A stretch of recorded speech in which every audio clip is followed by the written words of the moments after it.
everybody. Hope you're having a fine day. Today, yeah. What are we making today, Zach? I'm Zachary and You're who? I'm Zachary. Oh, okay, and I'm who? You're Antoine, and today we're making quiche, live with breadstone ovens. Alright, welcome back everyone. I hope you had a safe weekend. Sorry we missed you on Friday. Turns out we tried to make, what did we try to make? Oh yeah, we tried to make little dinner rolls, but turns out they never rose, so we're like, hey, you know what, it happens. So we decided to not make it, and so this is just to say that when you cook, sometimes it doesn't turn out right, and that's perfectly okay. So, as Zach said, we're making a quiche. Alright, what's in a quiche, Zachary? So a quiche is like a pie, but instead of having fruits and yummy stuff, you're going to have eggs. It's like an omelet, but you have a crust and eggs.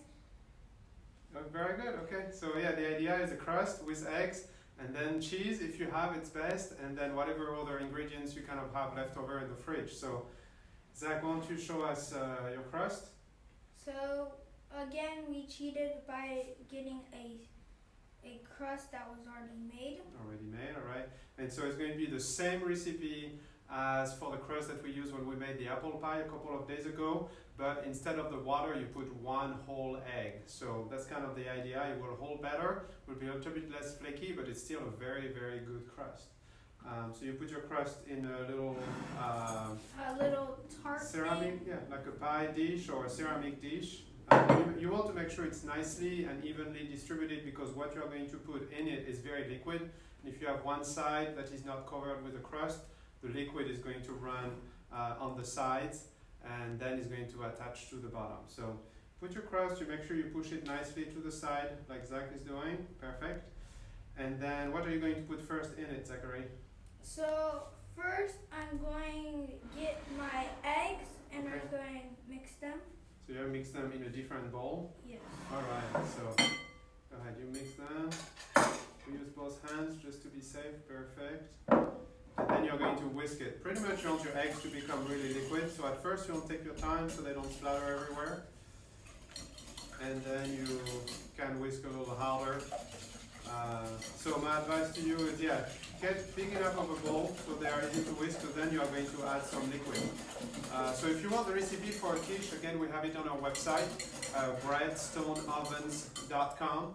And if you go to the search bar, you can search quiche. There is different name for a quiche. Can be quiche orange. That's a traditional quiche that similar to what we're going to make today. And you have the whole recipe for that. So here I'm going to hold the whisk. Yeah. And so you want to season it, right? You want it to have flavor. So what do we add? So we add salt and pepper. Okay, go ahead. Salt and pepper. Okay, so try to do it in your hand so you can measure how much salt is coming out.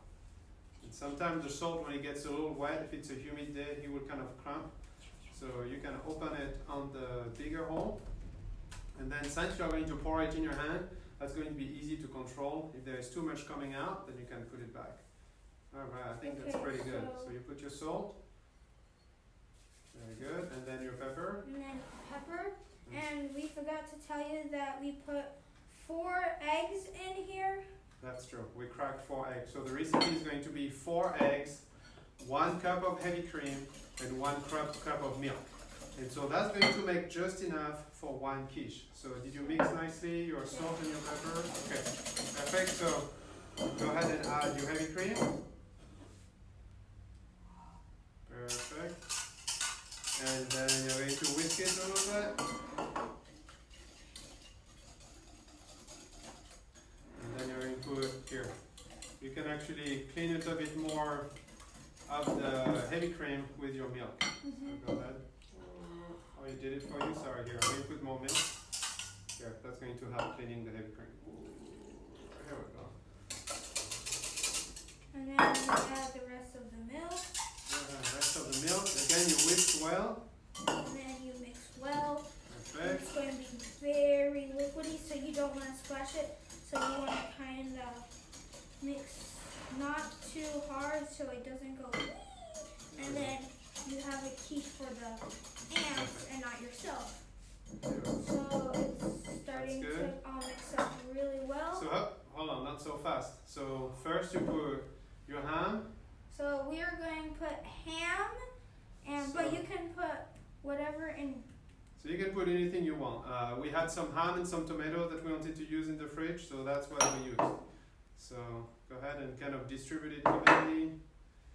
And there's a point where if you put too many ingredients, you may not use as much of the liquid. So that's perfectly fine. And then we had a lot of tomatoes. So go ahead, put your tomatoes. But put about half of it, if not, it's going to be too much. Perfect, that's good, that's good. Okay. About half, okay.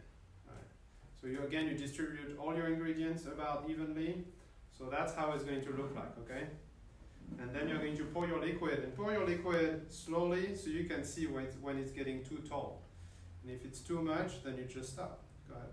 Pour more to the center just in case it starts dripping to the side of your bowl. Okay, that's perfect. Alright, we have just enough. Good job, Zachary. Yep. Okay, so then last, what are you going to put, Zach? So, and then last we're going to put cheese. Oh, so what kind of cheese do we have there? So we have mozzarella. Right, almost. It's Parmesan cheese. Parmesan, and then. And this one is Gruyere. Gruyere. So Gruyere is a little bit more, it's kind of salty, just like the Parmesan. It's also a drier cheese, but it's a bit more pungent, has more flavor. So what you do is that you kind of distribute it on top. Here we go. So we're going to sprinkle. Perfect. And you have to be careful, it's going to make your water rise. Your liquid. But what you want to do is kind of distribute it nicely, and that's going to prevent when you carry your dish, that's going to prevent it from spilling over. There we go, perfect. And so try to really put it on the sides. I love when the sides are nice and cheesy. Perfect. Alright, that's starting to look good. Okay, now the center. You pretty much use everything. That's perfect. So here we had about 3/4 of a cup of the Parmesan and about half a cup of the Gruyere cheese. So if your countertop is nice and clean, then feel free to go ahead, take everything on top. Okay, so we need to open the oven. You want me to put it in or you want to do it? I'll do it. Okay, so take your time. Want me to help you? Do you really hold it? Right. So gently take your time. You got it. Ooh. Okay, keep an eye a little higher. Perfect. Push it slowly. Perfect. Push, push, push, push, push, push. That's good. And then close the door. That's it. So, very important detail. The oven is at 400 degrees. That's maybe on the little hot side. It's going to be in the oven for about an hour or 45 minutes. So what I like to do in my home oven is that I will start at 400. When it starts nicely rising, it's almost like a souffle.